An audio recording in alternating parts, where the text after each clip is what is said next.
नमस्कार, जय हिंद। कैसे हैं? उम्मीद करता हूं ठीक होंगे। आज हम लोग देखेंगे टेस्ट सीरीज संख्या 18। इससे पहले हमने 17 टेस्ट देखा है। 17 टेस्ट का मतलब कि 850 प्रश्न आपने देख चुका है। सारे प्रश्न अति महत्वपूर्ण। इसके अलावा आपको करंट अफेयर के भी कुछ क्वेश्चंस मैं दिया हूं, 2 सेट है ना। करंट अफेयर के हफ्ता में 2 दिन, सोमवार और मंगलवार को आपको मिल जाता है, सॉरी रविवार और मंगलवार को। तो ये भी आपको मिल जाएगा करंट अफेयर का भी। तो चलिए 18वां सेट शुरू करते हैं। सारे प्रश्न अति महत्वपूर्ण हैं, तो ध्यान से धैर्य बना करके रहिएगा और इसको अच्छे से समझिएगा। चलिए पहला प्रश्न, इनमें से कौन हाइड्रोजन का समस्थानिक नहीं? हाइड्रोजन का 3 समस्थानिक है, आप जानते हैं, प्रोटियम, ड्यूटेरियम और ट्राइटियम। मिलेनियम जो है वो हाइड्रोजन का समस्थानिक नहीं है।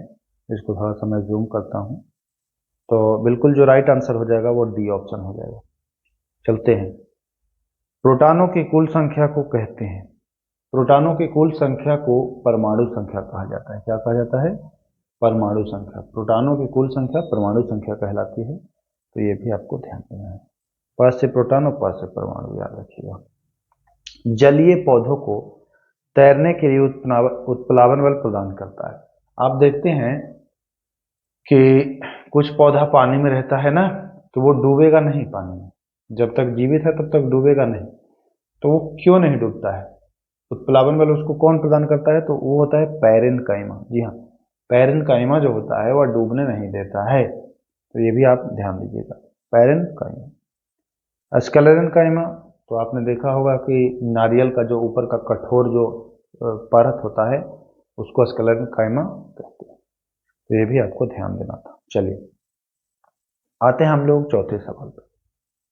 मरुस्थलीय पौधों की बाहरी सतह वाले एपिडर्मिस में किसका लेप होता है? आप देखें ना कि मरुस्थल में एक तो पानी नहीं होता है, कम होता है, बहुत कम। ऊपर से वहां बहुत तेज आंधी चलती है, एकदम ऐसा आंधी कि प्राण निकाल दे। तो पेड़ पौधों को भी तो उन तेज आंधियों से खतरा रहता है। तो इनके पेड़ पौधे के बाहरी जो परत होता है ना, इस पर लेप रहता है, इस पर क्यूटिन का लेप रहता है, जो इनको बचाते रहता है, इन बाहरी दिक्कतों से बचाते रहता है। तो ये भी आपको ध्यान देना है। चलें आगे। चलिए पांचवा सवाल, वाहन द्वारा तय की गई दूरी मापते हैं। गाड़ी में देखते हैं ना कि मीटर लगा होता है, गाड़ी में कितनी दूर चले वो बता देता है। तो वह होता है ओडोमीटर। जी हाँ, ओडोमीटर, ऑडियोमीटर नहीं। ऑडियोमीटर नहीं, अल्टीमीटर से तो ऊंचाई मापते हैं, जानते ही हैं। लक्स मीटर भी नहीं। तो ये भी आपको ध्यान देना है, पांचवा प्रश्न। चलिए छठा सवाल, डावसन इकाई का प्रयोग किया जाता है। तो डावसन जो इकाई है उसका प्रयोग किया जाता है ओजोन लेयर मापने में। जी हाँ, ओजोन लेयर मापने में। ओजोन परत की जो मोटाई होती है, पृथ्वी की मोटाई नहीं, हीरे की भी मोटाई नहीं, किसकी? तो ओजोन लेयर की जो मोटाई होती है उसको मापने में काम आता है। देखिए सी ऑप्शन इसका सही हो जाएगा कि ओजोन परत की शोर मापते नहीं है, ओजोन परत मापते हैं, ये ध्यान देना है। चलिए आगे चलते हैं, सातवां सवाल। पुलिस द्वारा नशे में गाड़ी चलाने वाले की सांस की जांच के लिए फिल्टर पेपर पर क्या प्रयोग किया जाता है? जब आप पुलिस में भर्ती हो जाएंगे तो कभी ट्रैफिक में ड्यूटी लगेगी या वाहन चेकिंग में, तो आपको जांच के लिए मिलेगा कि जो शराब पिए रहता है उसका चालान करना होता है। तो एक फिल्टर पेपर होता है, उस पर जांच की जाती है। तो वही पूछ रहा है कि वो फिल्टर पेपर पर क्या लगा होता है।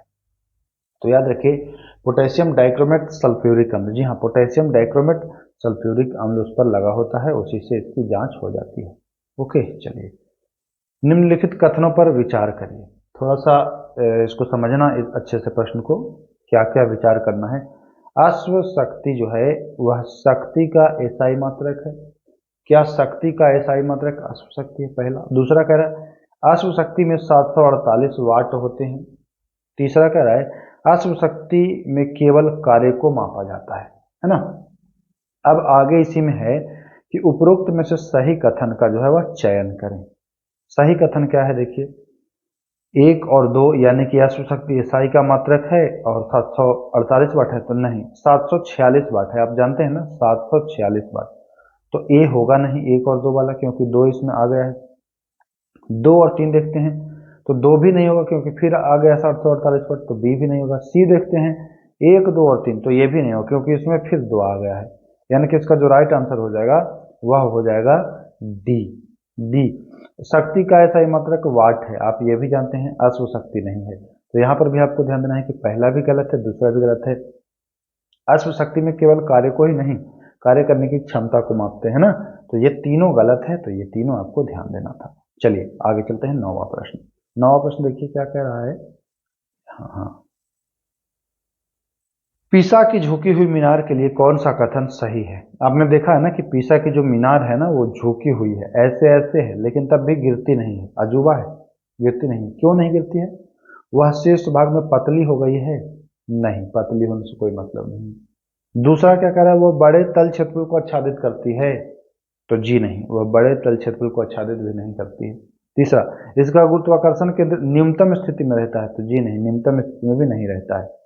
इसका देखिए गुरुत्वाकर्षण जो है ना, यहाँ पर चौथा ऑप्शन, यह गुरुत्वाकर्षण केंद्र से जाने वाली ऊर्ध्वाधर लाइन के तल के अंदर रहती है। डी ऑप्शन बिल्कुल सही है। आपको भले लेंदी लग रहा होगा ये, लेकिन महत्वपूर्ण सवाल है, इसको आप याद कर लीजिएगा। चलिए 10वां सवाल। 10वां क्या कह रहा है देखिए, कागज और पत्थर समान ऊंचाई से छोड़े जाने पर कागज जो है वह पृथ्वी पर पत्थर के बाद पहुंचता है। इसका कारण क्या है? तो इसका कारण है कागज पर जो लगने वाला वायु प्रतिरोध है वह पत्थर पर लगने वाले वायु प्रतिरोध से अधिक हो रहा है। आंसर बी इसका सही हो जाएगा। जी हाँ, बी इसका आंसर सही हो जाएगा। चलिए हम लोग आते हैं 11वें नंबर प्रश्न पर। किस शासक के सिक्के संगीत के प्रति प्रेम दर्शाते हैं? कौन सा शासक है जिसका सिक्का से पता चलता है कि वह संगीत प्रेमी था? तो वह था समुद्रगुप्त। जी हाँ, कौन था? समुद्रगुप्त, को याद रखना है आपको। चलिए 12वां सवाल देखिए क्या कह रहा है। चीनी यात्री हेनसांग ने किस विश्वविद्यालय में अध्ययन किया था? चीनी यात्री जो हेवेनसांग था यह किस विश्वविद्यालय में अध्ययन किया था? तो चीनी यात्री जो हेवेनसांग था ना, यह नालंदा, बिहार का जो नालंदा विश्वविद्यालय है वहां इसने अध्ययन करा था। कहाँ? नालंदा विश्वविद्यालय में। चलिए 13वां सवाल। भीमबेटका किसके लिए प्रसिद्ध है? तो यह चित्रकारी और गुफा के लिए प्रसिद्ध है। जी हाँ, भीमबेटका जो गुफा है चित्रकारी के लिए प्रसिद्ध है, तो यह ध्यान देना है। 14वां सवाल। सिंधु घाटी सभ्यता में कौन सा स्थल वर्तमान में पाकिस्तान में स्थित है? ये बढ़िया प्रश्न है, इसको आप लोग याद कर लीजिए कि सिंधु घाटी सभ्यता का जो बाकी क्षेत्र है तो वो कौन सा पाकिस्तान में है? तो हड़प्पा जो है वह रावी नदी के किनारे पाकिस्तान में है। जी हाँ, हड़प्पा रावी नदी। कालीबंगा तो राजस्थान में है, घाघर नदी। लोथल गुजरात में। तो ये भी आपको ध्यान देना था। चलिए आगे चलते हैं 15वां सवाल। 1857 की क्रांति के पश्चात यानी कि बाद, पश्चात मतलब बाद, भारतीय सैनिक और यूरोपीय सैनिक का अनुपात क्या था? देखिए एक वीडियो में हमने बताया था कि इसके पहले, ये क्रांति के पहले क्या अनुपात था? तो पहले का अनुपात था 5 अगर भारतीय हो तो 1 यूरोपीय रहता था। लेकिन देखिए आप 1857 की क्रांति में कि ये जो सैनिक थे यह कर दिए विद्रोह कर दिए, तो ये अनुपात को कमा दिया, और 2:1 कर दिया। अगर किसी सैनिक मतलब टुकड़ी में 2 सैनिक भारत के होंगे तो 1 उसमें यूरोपीय सैनिक रखे। पहले 5 रहते थे, बाद में 2:1 कर दिया। बहुत बढ़िया प्रश्न है, इसको याद कर लीजिएगा। मुंडा आदिवासियों के विद्रोह के नेता कौन था? मुंडा जो विद्रोह हुआ था, मुंडा आदिवासी विद्रोह, उसका नेता कौन था? तो मुंडा आदिवासी विद्रोह नाम से ही जान जाएंगे कि बिरसा मुंडा। बिल्कुल राइट आंसर। चलिए 17 नंबर सवाल। भारत में मुसलमान के आधुनिकीकरण का कार्य प्रारंभ किसके द्वारा किया गया? तो भारत में मुसलमान के आधुनिकीकरण का कार्य जो प्रारंभ किया गया वह किया गया सर सैयद अहमद खान। जी हाँ, सर सैयद अहमद खान के द्वारा किया गया। तो ध्यान देना है इस प्रश्न को भी आपको। चलिए आगे चलते हैं 18 नंबर सवाल। इनमें से किसे समाचार पत्रों के मुक्तिदाता के रूप में भी जाना जाता है? समाचार पत्रों के मुक्तिदाता के रूप में चार्ल्स मेडकॉफ को जाना जाता है। जी हाँ, बी ऑप्शन सही हो जाएगा। चार्ल्स मेडकॉफ को समाचार पत्रों का मुक्तिदाता भी कहा जाता है। तो बढ़िया प्रश्न है, इसको आप अच्छे से ध्यान रखेंगे। चलिए, किस वेद को भारतीय संगीत की उत्पत्ति मानी जाती है? कौन सा वेद है जिसे भारतीय संगीत की उत्पत्ति मानी जाती है? तो वह वेद है सामवेद। मैं लिख देता हूं, कौन सा वेद है? सामवेद। याद कर लीजिएगा सामवेद है। देखिए वैसे ऑप्शन में होगा आंसर, ऑप्शन में होगा सामवेद। हाँ, यहाँ पर आप देख रहे हैं, ये ऑप्शन इसका बिल्कुल सही हो जाएगा, सामवेद। चलिए आगे चलते हैं। इनमें से किसके द्वारा रोपड़ की खोज की गई थी?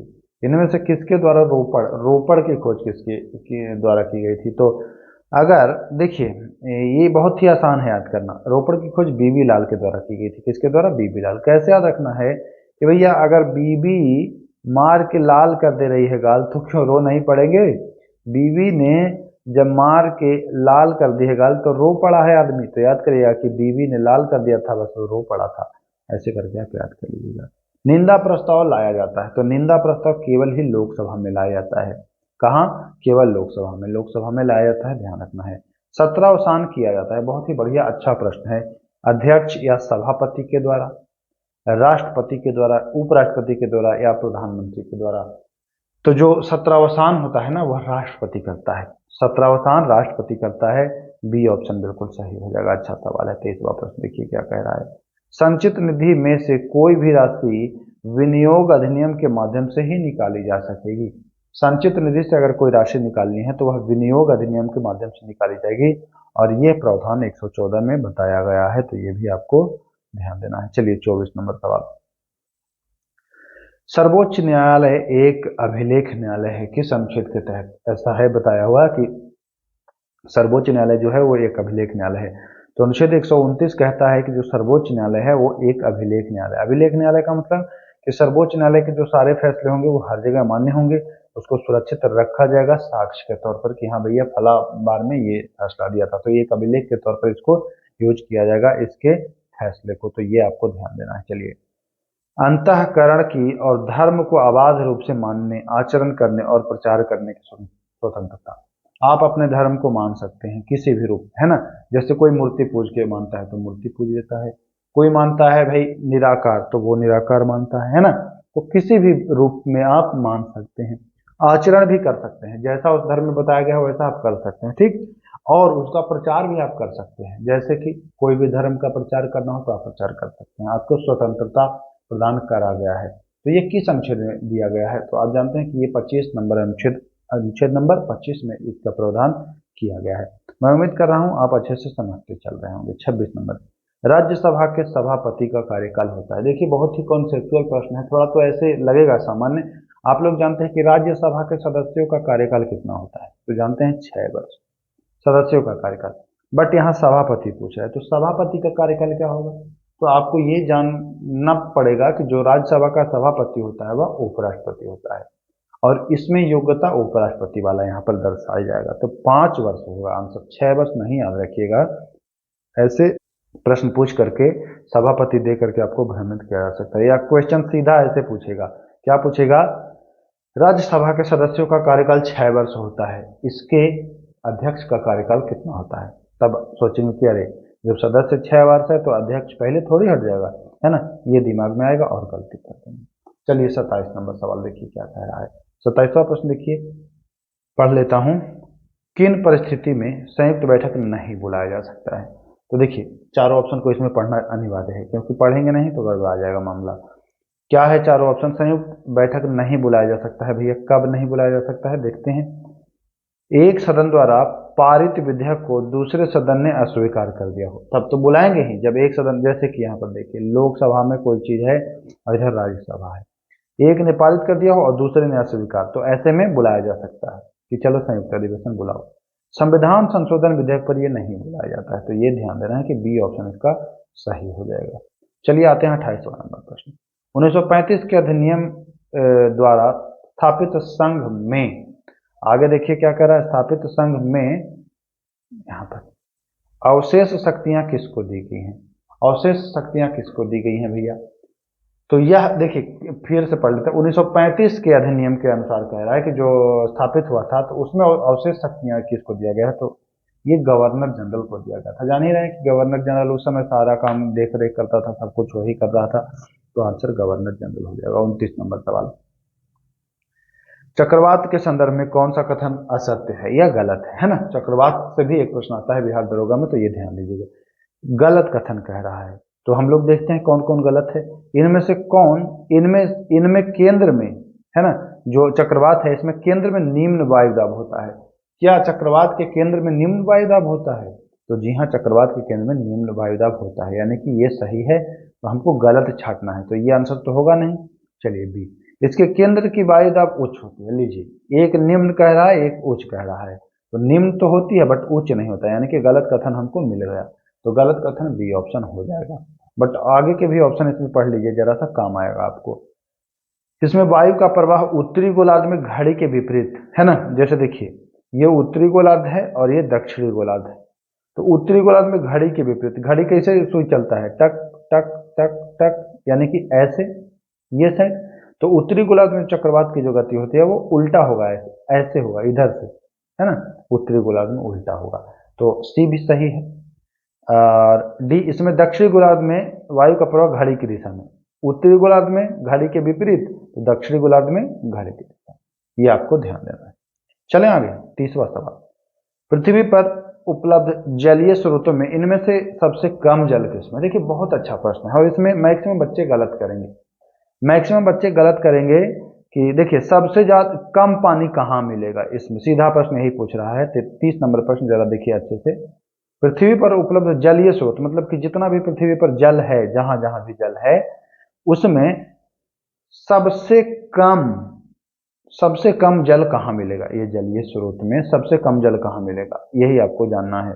तो देखिए झील में, कि मिट्टी में सोखा हुआ जो मिट्टी की आर्द्रता है, कि वायुमंडलीय जलवाष्प में, कि नदियां में। अब बहुत सारे बच्चों को लग रहा होगा कि झील में बहुत कम पानी होगा ना, या कुछ को लग रहा होगा कि जलवाष्प में कम पानी होगा, कुछ को लग रहा होगा कि नदी में कम पानी, कुछ को लग रहा होगा कि मिट्टी की आर्द्रता में कहाँ पानी रहता है। तो एक चीज जान लीजिए, इनमें सबसे कम की अगर बात करें तो नदी में सबसे कम पानी है, नदी से ज्यादा पानी वायुमंडलीय जलवाष्प में है, ये भी जान लीजिए, जो वायुमंडल में जल है वो नदी से ज्यादा है, ये मान के चलिए, पूरे पृथ्वी की मैं बात कर ले रहा हूं, तो सबसे कम नदी में ही पानी है, ये भी आपको ध्यान देना है। चलिए 31 नंबर, विश्व का सबसे गहरा गर्त स्थित है, विश्व का सबसे गहरा गर्त कौन है, ये पहले आपको जानकारी होनी चाहिए कि विश्व का सबसे गहरा गर्त कौन है, और वह स्थित है आपके पैसिफिक में, है ना, प्रशांत महासागर में, याद रखना है आपको, ये ऑप्शन सही हो जाएगा। मौरी जनजाति निवास करती है, तो मौरी जो जनजाति है न्यूजीलैंड में निवास करती है, कहाँ में, न्यूजीलैंड में, यानी ऑप्शन संख्या इसका जो हो जाएगा वह दूसरा नंबर बी ऑप्शन बिल्कुल सही हो जाएगा। चलिए हम आते हैं 33 नंबर सवाल, देखिए क्या कह रहे हैं 33 नंबर प्रश्न, यहाँ आ जाते हैं 33 नंबर, साउथ बटन द्वीप राष्ट्रीय उद्यान कहाँ स्थित है? बहुत अच्छा प्रश्न है, साउथ बटन द्वीप कहाँ स्थित है? तो यह अंडमान में स्थित है, कहाँ में, अंडमान में स्थित है, यानी कि ए ऑप्शन इसका सही हो जा रहा है। चलिए, विश्व मौसम विज्ञान दिवस कब मनाया जाता है? विश्व मौसम विज्ञान दिवस जो है ना वो 23 मार्च को मनाया जाता है। अच्छा, आप लोग कमेंट कर रहे थे ना कि सारे ऑप्शन को बिल्कुल डिटेल में कराइए, तो बहुत सारे बच्चे ने कमेंट किया कि डिटेल में मत कराइए, रिवीजन के तौर पर ये कराइए। अब मैं इन दोनों का निष्कर्ष निकाला हूं, इस सबके लिए लगभग एक एक टॉपिक ही मैं करा दूंगा डिटेल में, जैसे कि अभी आपको हाल ही में मैं एक टॉपिक कराऊंगा दिवस पर, जितने भी पर्यावरण दिवस हैं तो उस पर भी मैं ऑब्जेक्टिव कहिएगा तो ऑब्जेक्टिव करा दूंगा, या सब्जेक्टिव कहिएगा तो वो करा दूंगा, वहां डिटेल में मैं आपको समझा दूंगा।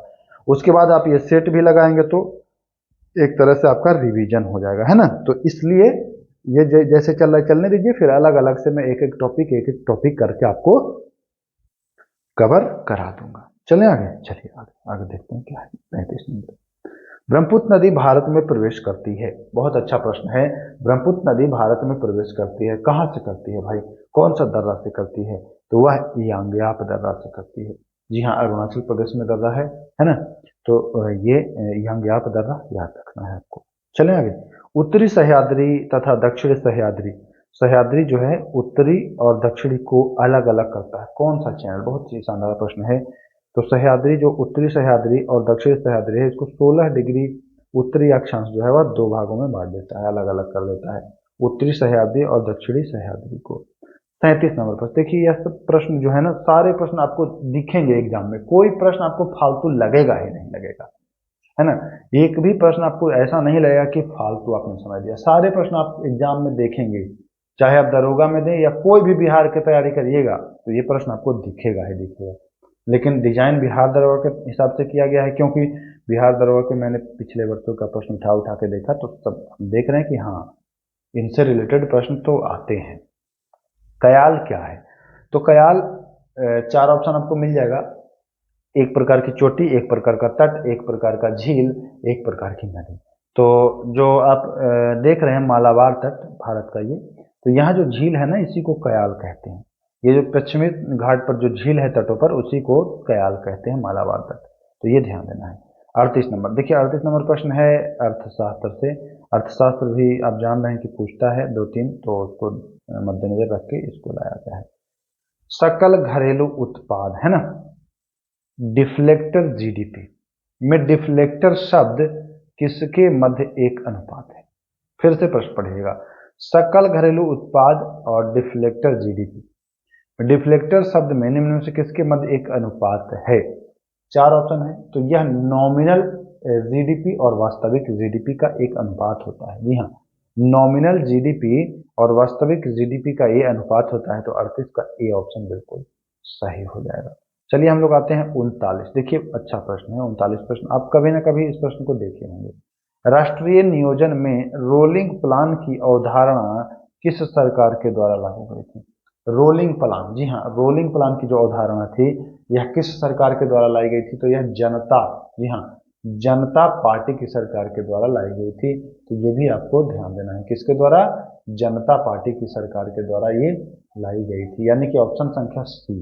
देखिए यहाँ पर आपको नीचे मैं और आ जाता हूँ, हाँ सी, देखिए जनता पार्टी की सरकार के द्वारा लाई गई थी। चलिए 40 नंबर सवाल, 11वीं पंचवर्षीय योजना का शीर्षक या मुख्य उद्देश्य कह लीजिए क्या था? 11वीं पंचवर्षीय योजना का शीर्षक जो था वह तीव्रतर एवं अधिक समावेशी वृद्धि। जी हाँ, तीव्रतम एवं यानी कि तीव्रता, तीव्रतर है, तीव्रतर एवं अधिक समावेशी वृद्धि की, यही इसका मुख्य उद्देश्य था।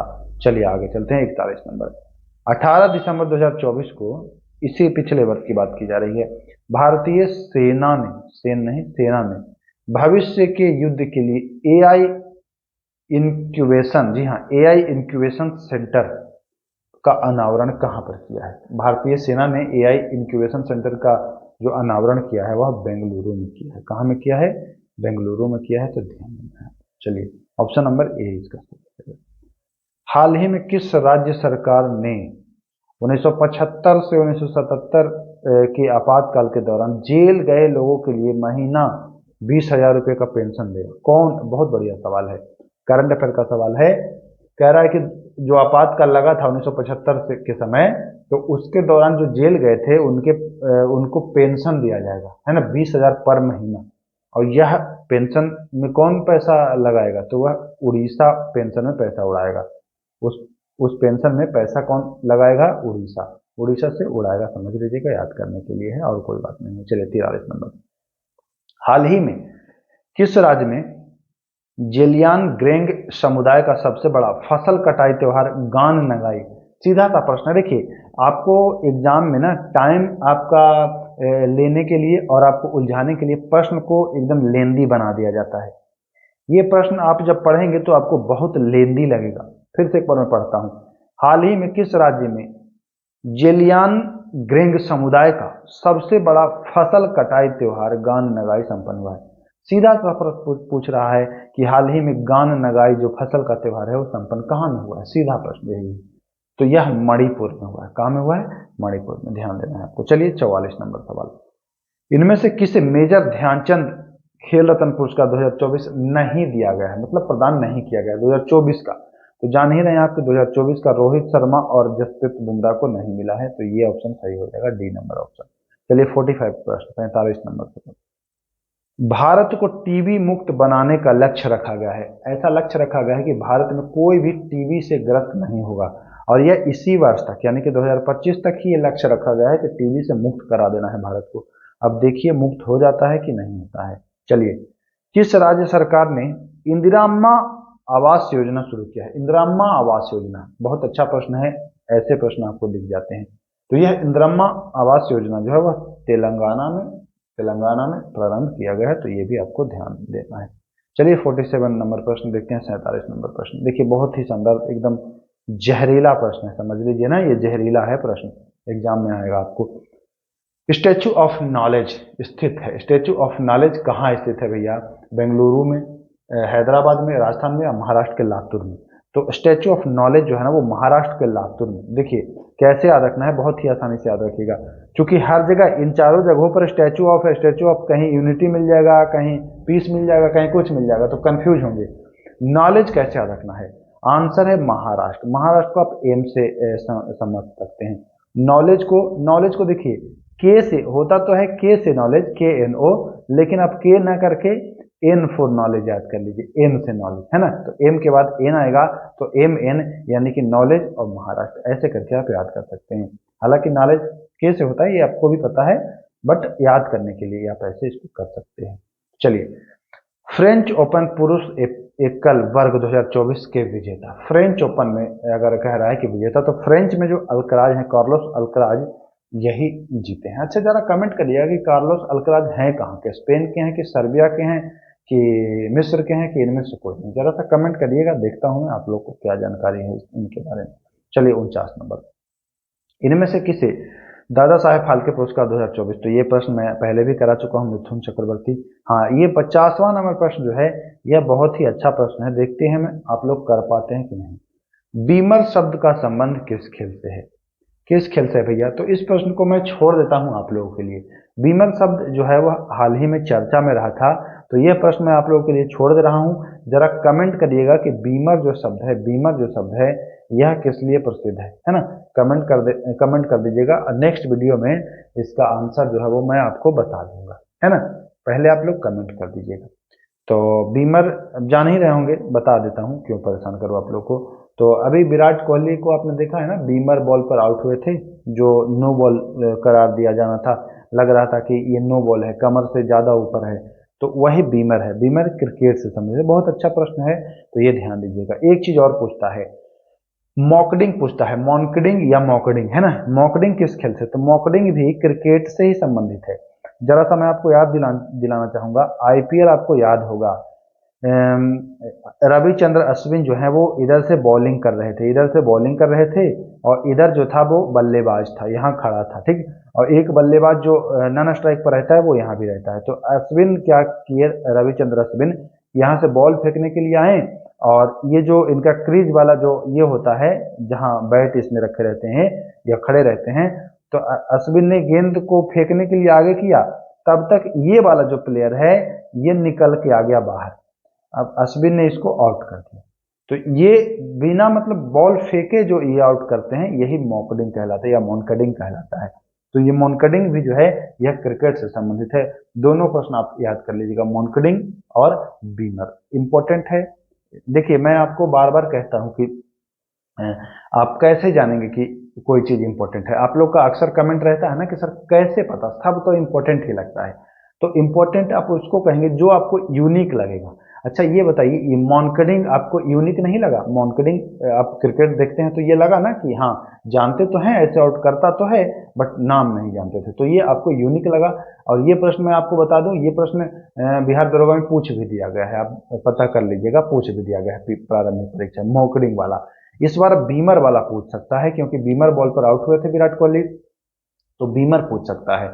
जो क्वेश्चन सेट करता है ना वो एकदम पात पात चलता है दोस्तों, ऐसे नहीं कि कुछ भी, क्योंकि उसको तो कुछ करना नहीं है भाई, प्रश्नों सेट करके आपको हमको परेशान करना है ना?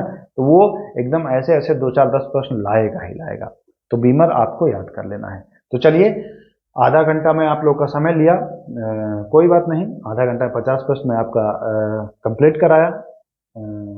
मैं उम्मीद करता हूँ वीडियो आप लोग को अच्छा लग रहा होगा, पसंद आ रहा होगा। अच्छा लग रहा है तो एक लाइक अवश्य कर दीजिएगा। चलिए अब इजाजत चाहते हैं, फिर मिलेंगे। नमस्कार, जय हिंद।